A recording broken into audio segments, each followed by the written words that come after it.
पश्चिम दिशा में बाथरूम होना सामान्य माना जाता है, लेकिन इसके ऊपर सीढ़ियाँ होना वास्तु दोष बन जाता है। ये दोष स्वास्थ्य, धन और घर के माहौल को प्रभावित करता है। सही देखभाल, रंगों का चयन, नमक का उपयोग, साफ-सफाई जैसे उपाय अपनाकर इसको कम कर सकते हैं।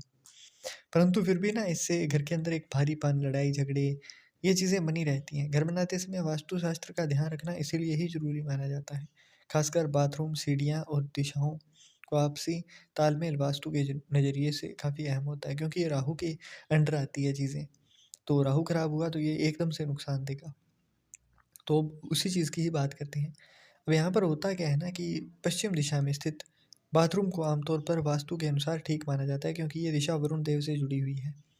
वरुण देव को जल तत्व का प्रतिनिधित्व करने वाले माना जाता है, प्रतिनिधि माना जाता है। बाथरूम भी जल से संबंधित स्थान होता है, लेकिन जब इसी पश्चिम दिशा में बाथरूम के ऊपर सीढ़ियाँ आ जाती हैं, तो ये स्थिति वास्तु दोष का रूप ले लेती है।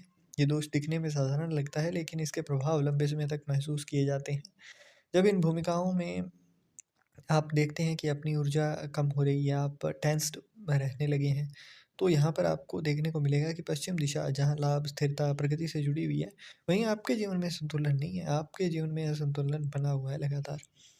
होता क्या है ना, वास्तुशास्त्र में सीढ़ियों को भारी संरचना माना गया है, वहीं बाथरूम ऐसी जगह है जहाँ से पानी और ऊर्जा दोनों का निकास होता है। जब सीढ़ियों जैसी भारी संरचना बाथरूम के ऊपर बना दी गई, तो ये भार और ऊर्जा के संतुलन को बिगाड़ देती है। इसका सीधा मतलब है कि जिस स्थान से ऊर्जा बाहर जानी चाहिए, उसके ऊपर दबाव है और वाटर एलिमेंट है, तो आपके मेंटल पीस को भी दिखाता है।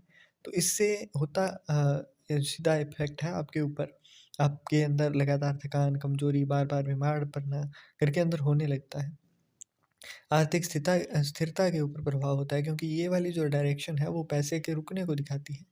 वो पैसे के टिक जाने को दिखाती है। मतलब आपके पास पैसा संचय कितना हो रहा है, उस चीज़ को हम यहाँ से देखते हैं। और वहीं अगर इसी दिशा के अंदर ही कोई दिक्कत है, तो फिर नुकसान होता हुआ दिखाई देगा। अब सरल उपाय बताता हूँ मैं इसका। अगर निर्माण में बदलाव संभव नहीं है, तो कुछ आसान उपाय आप अपना सकते हैं। जैसे बाथरूम के अंदर काँच के कटोरे में समुद्री नमक रखें। हर 15 दिन में उसे बदलते रहें। दीवारों के लिए सफ़ेद या हल्का नीला या ग्रे रंग चुनें।